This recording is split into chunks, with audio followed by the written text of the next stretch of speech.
આપણા ઘર ડાંગોડા સાપ હતા, રહેવા સારું ઘર નહોતું, ખાવા અનાજ નહોતું, પણ કોઈએ ન કીધું મારા મા બાપને આશ્રમમાં મૂકવા જવું.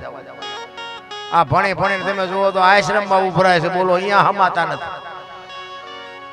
મા બાપ જ કોઈને ગમતા. મારી તો એક જ ભલામણ છે, મા બાપ ને બાપુ હાચો. બાકી તો તમે વાપરતા હોય ને જે દેતા હોય દેજો, એમાં મારી કોઈ ના નથી.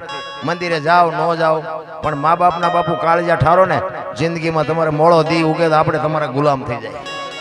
મા બાપ જેવા બાપુ હાચા જીવતા જાગતા ભગવાન આ દુનિયામાં ક્યાંય છે જ નહીં, કોઈને મળ્યા નથી.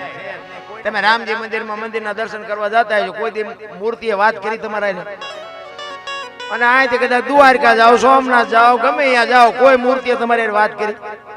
અહીંયા લાઈનમાં 3-3 દી સુધી ટીંગાઈ રહ્યા હોય. શું કામ ઉભા કે દર્શન કરવા? ઘરે ઓલા જીવતા વરાળું કાઢે છે, એ નથી દેખાતું? કાંઈ છે જ નહીં મારા રામ.